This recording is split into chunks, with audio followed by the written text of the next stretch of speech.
गौरी पुत्र गणेश भगवान की जय। बोलिए श्री लक्ष्मी नारायण भगवान की जय। श्री शिवाय नमस्तुभ्यम। प्रिय भक्तजनों, आप सभी को विजयादशमी इस पावन पर्व की ढेरों शुभकामनाएं। विजयादशमी हमारे प्रमुख त्योहारों में से एक है। विजयादशमी का अर्थ है विजय प्राप्त करने वाली दशमी, और आश्विन शुक्ल पक्ष की दशमी को विजयादशमी के रूप में मनाया जाता है। इस पावन विजयादशमी के दिन माँ दुर्गा ने महिषासुर का वध करके उस पर विजय प्राप्त की थी, और इसी दिन श्री रामचंद्र जी ने लंकापति रावण को युद्ध में हराकर उसका वध किया था। इसलिए विजयादशमी को दशहरा भी कहा जाता है। दशहरा का अर्थ है दशानन की हार, और विजयादशमी को बुराई पर अच्छाई की, असत्य पर सत्य की जीत का प्रतीक माना जाता है। और दोनों ही रूपों में यह शक्ति पूजा का पर्व है और शस्त्र पूजन की तिथि है। ऐसा माना जाता है कि इस दिन जो कार्य आरंभ किया जाता है उसमें विजय प्राप्त होती है। प्राचीन काल में राजा महाराजा विजयादशमी के पावन दिन विजय प्राप्ति के लिए प्रार्थना कर युद्ध के लिए प्रस्थान करते थे, और आज के दिन लोग शस्त्र पूजा करते हैं और नया कार्य जैसे बही खाते लिखना, नया बिजनेस शुरू करना, बीज बोना आदि की शुरुआत करना शुभ माना जाता है। विजयादशमी के दिन जगह जगह मेले लगते हैं, रामलीला का आयोजन किया जाता है और लंकापति रावण का विशाल पुतला बनाकर उसे जलाया जाता है। यह पावन विजयादशमी का पर्व हर्ष उल्लास तथा विजय का प्रतीक है। विजयादशमी के दिन मंदिर में नया झाड़ू दान करने से जीवन में आ रही सभी प्रकार की बाधाओं से मुक्ति मिलती है, और आज के दिन किया गया दान विशेष रूप से फलदायी माना जाता है। परंतु याद रहे, आप जो भी दान करें वह गुप्त दान करें तथा उसके बारे में किसी से बात ना करें। आज के दिन शमी वृक्ष की पूजा करने का विशेष महत्व है। यदि आपके जीवन में धन संबंधी समस्याएं चल रही हैं तो विजयादशमी के दिन प्रदोष काल में शमी वृक्ष की पूजा करें। तो प्रिय भक्तजनों, आज हम इस वीडियो में विजयादशमी की बड़ी ही दुर्लभ कथा सुनेंगे। तो आप सभी भक्तजन इस कथा को बड़ी ही श्रद्धा, ध्यान पूर्वक और प्रसन्न चित्त मन से पूरा अवश्य सुनिएगा। तो सभी प्रेम से बोलिए देवी भगवती की जय, प्रभु श्री रामचंद्र जी की जय। पुराणों के अनुसार भगवान श्री राम ने शारदीय नवरात्र की शुरुआत की थी। भगवान राम ने रावण के साथ युद्ध करने से पहले शरद ऋतु में महिषासुर मर्दिनी आदि शक्ति भवानी का पूजन किया था।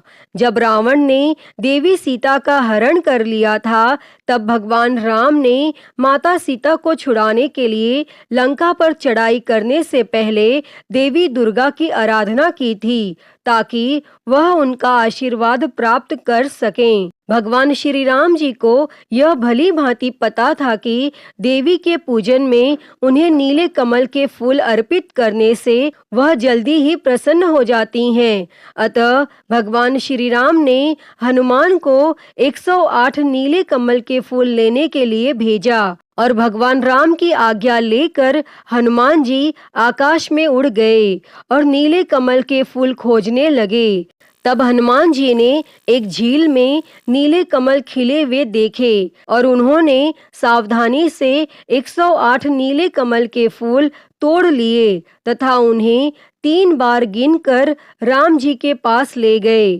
तब भगवान श्री राम ने माता दुर्गा की मूर्ति बनाकर उनकी पूजा की और कहा, जब तक मैं अपनी पूजा पूरी नहीं कर लेता तब तक मैं यहाँ से नहीं हिलूंगा। हे देवी भगवती, मेरी पूजा को स्वीकार करें।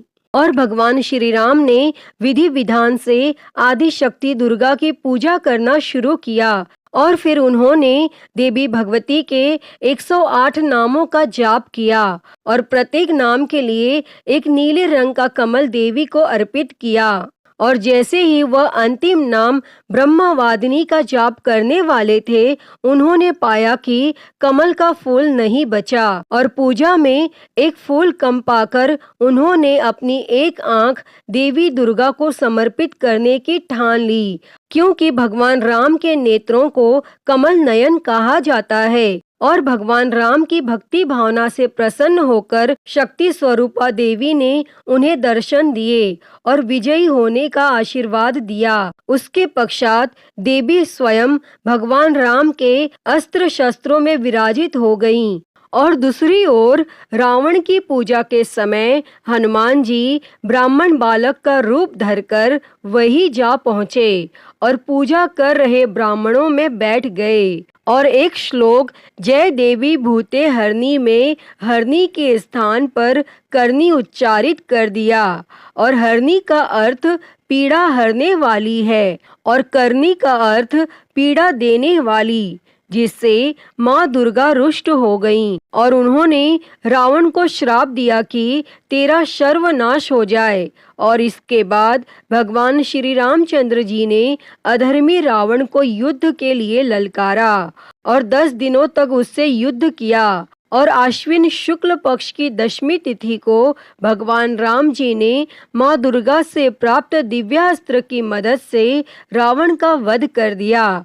और तभी से बुराई पर अच्छाई की जीत का प्रतीक विजयादशमी का यह त्योहार मनाया जाने लगा। तो सभी प्रेम से बोलिए जय श्री राम। प्रिय भक्तजनों, महाभारत काल में जब कौरवों द्वारा पांडवों को 12 वर्ष तक वनवास और 1 वर्ष का अज्ञातवास दिया गया था, तो अज्ञातवास के दौरान अर्जुन ने अपने धनुष बाण को शमी वृक्ष के नीचे छिपा दिया और विराट राजा के यहाँ नौकरी करने लगे। एक दिन विराट राजा का पुत्र उत्तर कुमार गायों की रक्षा के लिए कौरवों से लड़ने गया। तब शत्रुओं की प्रबल सेना देखकर उत्तर कुमार ने रणभूमि से भागने का प्रयास किया। तब अर्जुन ने उसे रोककर अपने धनुष बाण शमी पेड़ से निकाले और शत्रुओं पर विजय प्राप्त की। इस प्रकार विजयादशमी प्राचीन काल से ही अधर्म पर धर्म की, बुराई पर अच्छाई की, असत्य पर सत्य की जीत का प्रतीक बन गया। तो सभी प्रेम से बोलिए भगवान श्री रामचंद्र जी की जय, देवी भगवती की जय। प्रिय भक्तजनों, हम सभी जानते हैं कि भगवान भाव के भूखे हैं। भक्त और भगवान का रिश्ता बहुत ही अद्भुत है। भक्त जिस भावना से भगवान के साथ संबंध बनाता है, उसी भाव से वह भगवान को पा लेता है। तभी तो तुलसीदास जी कहते हैं कि जाकी रही भावना जैसी, प्रभु मूरत देखी तिन तैसी। तो आज हम भक्त और भगवान की ऐसी ही एक रोचक कथा सुनेंगे। कैसे भक्त के कहने पर प्रभु श्री राम ने रसोई बनाई। तो आइए सुनते हैं। उससे पहले आप सभी प्रेम से बोलिए भगवान श्री रामचंद्र जी की जय, माता सीता की जय। बहुत समय पहले की बात है। एक आलसी लेकिन भोला भाला युवक था। उसका नाम आनंद था। दिन भर वह कोई काम नहीं करता, बस खाता ही रहता और सोए रहता। तब उसके ऐसे व्यवहार से उसके घर वालों ने कहा कि चलो जाओ, निकलो घर से, कोई काम धाम करते नहीं हो, बस पड़े रहते हो। और तब वह घर से निकलकर यूं ही भटकते हुए एक आश्रम पहुंचा। वहां उसने देखा कि एक गुरुजी हैं और उनके शिष्य कोई काम नहीं करते, बस मंदिर की पूजा करते हैं। तब उसने मन में सोचा कि यह बढ़िया है, कोई काम धाम नहीं, बस पूजा ही तो करना है। तब उसने गुरुजी के पास जाकर पूछा, क्या मैं यहाँ रह सकता हूँ? तब गुरुजी बोले, हाँ हाँ, क्यों नहीं। तब वह बोला, लेकिन मैं कोई काम नहीं कर सकता हूँ। तब गुरुजी बोले, कोई काम नहीं करना है, बस पूजा करनी होगी। तब आनंद ने कहा, ठीक है, वह तो मैं कर लूंगा। अब आनंद महाराज के आश्रम में रहने लगा। न कोई काम, न कोई धाम, बस सारा दिन खाते रहो और प्रभु भक्ति में भजन गाते रहो। महीना भर हो गया, फिर एक दिन आई एकादशी। उसने रसोई में जाकर देखा कि खाने की कोई तैयारी नहीं। तब उसने गुरुजी से पूछा कि आज खाना नहीं बनेगा क्या? तब गुरुजी ने कहा, नहीं, आज तो एकादशी है, तुम्हारा भी उपवास है। तब उसने कहा, नहीं, अगर हमने उपवास कर लिया तो कल का दिन ही नहीं देख पाएंगे। हम तो नहीं कर सकते उपवास, हमें तो भूख लगती है। आपने पहले क्यों नहीं बताया? तब गुरुजी ने कहा, ठीक है, तुम ना करो उपवास, पर खाना भी तुम्हारे लिए कोई और नहीं बनाएगा, तुम खुद बना लो। फिर मरता क्या न करता, वह गया रसोई में। तब गुरुजी फिर आए और उन्होंने कहा, देखो, अगर तुम खाना बना लो तो भगवान राम जी को भोग जरूर लगा लेना और नदी के उस पार जाकर बना लो रसोई। तब वह बोला, ठीक है। लकड़ी, आटा, तेल, घी, सब्जी लेकर आनंद महाराज चले गए।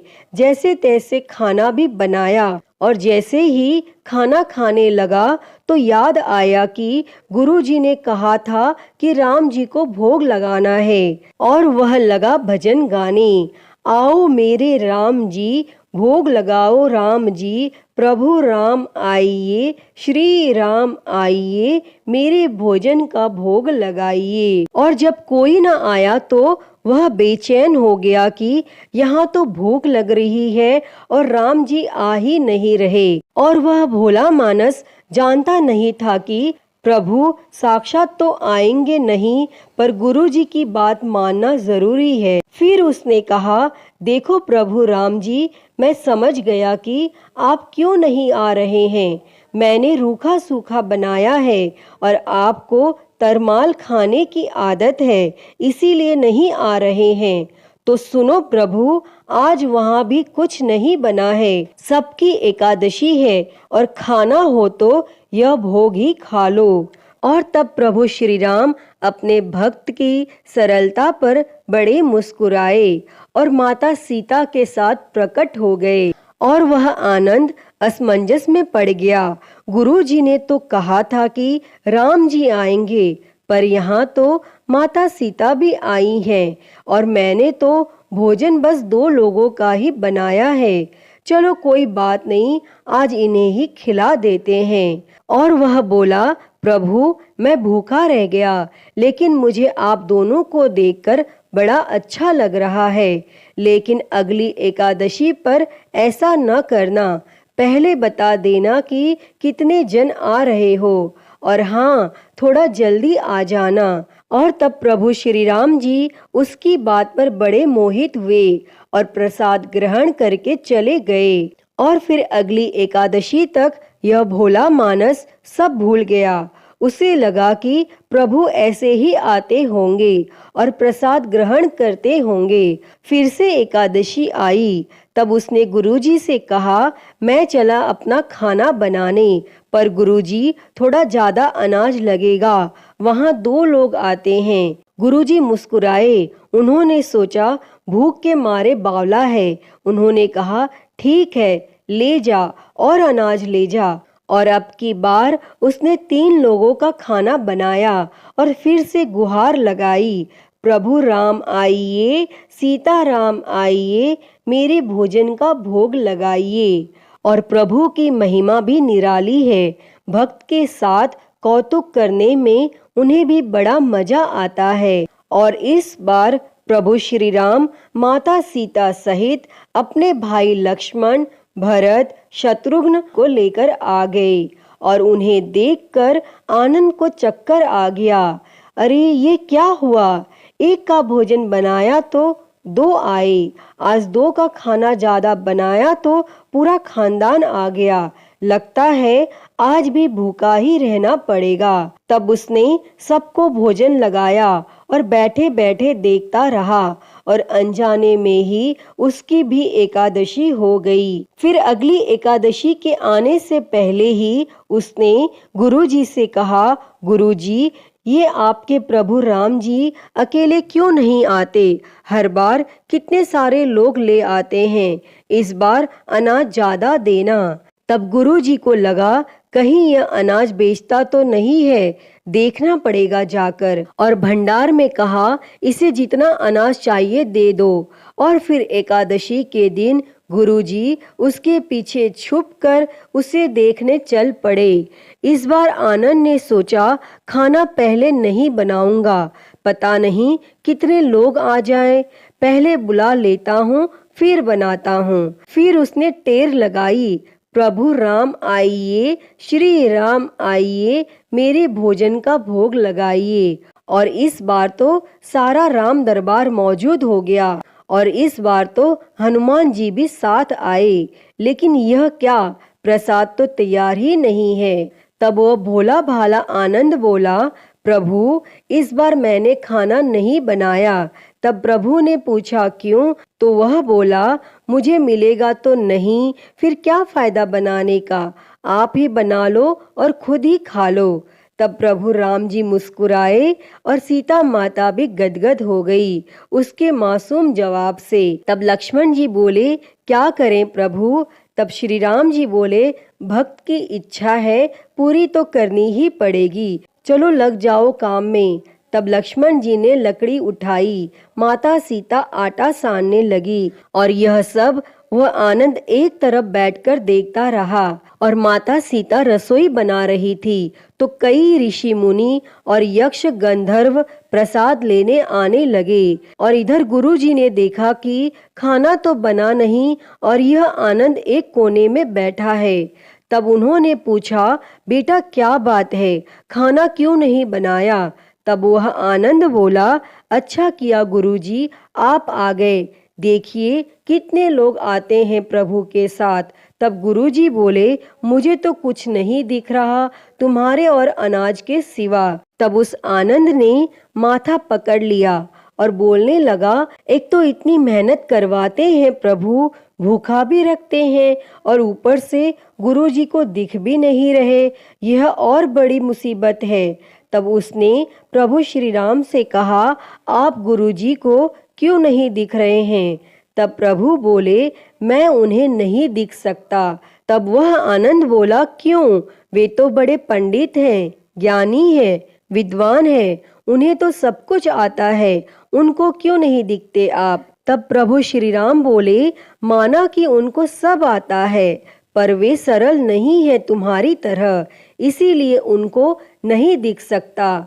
तब आनंद ने गुरुजी से कहा गुरुजी प्रभु कह रहे हैं कि आप सरल नहीं हैं, इसीलिए आपको नहीं दिखेंगे। और यह सुन गुरुजी रोने और कहने लगे कि वाकई मैंने सब कुछ पाया पर सरलता नहीं पा सका तुम्हारी तरह, और प्रभु तो मन की सरलता से ही मिलते हैं। तब आनंद के आग्रह करने पर प्रभु श्री राम प्रकट हो गए और गुरुजी को भी दर्शन दिए। और इस तरह एक भक्त के कहने पर प्रभु ने रसोई भी बनाई। हे प्रभु श्री रामचंद्र जी, जैसी कृपा आपने उस भोले मानस पर की, वैसी ही कृपा इस कहानी को कहते, सुनते और हुंकारा भरते सब पर करना। तो सभी प्रेम से बोलिए प्रभु श्री रामचंद्र जी की जय, सीता मैया की जय। प्रिय भक्तजनों, मैं उम्मीद करती हूँ कि आपको यह कहानी बेहद ही पसंद आई होगी और अगर वीडियो अच्छी लगी हो तो इसे लाइक करें, ज़्यादा से ज़्यादा शेयर करें और कमेंट में प्रभु श्री राम की जय लिखना ना भूलें। और महाकाल भक्ति ज्ञान चैनल को सब्सक्राइब कर नोटिफिकेशन बेल को ज़रूर ऑन कर लें। हर हर महादेव। धन्यवाद।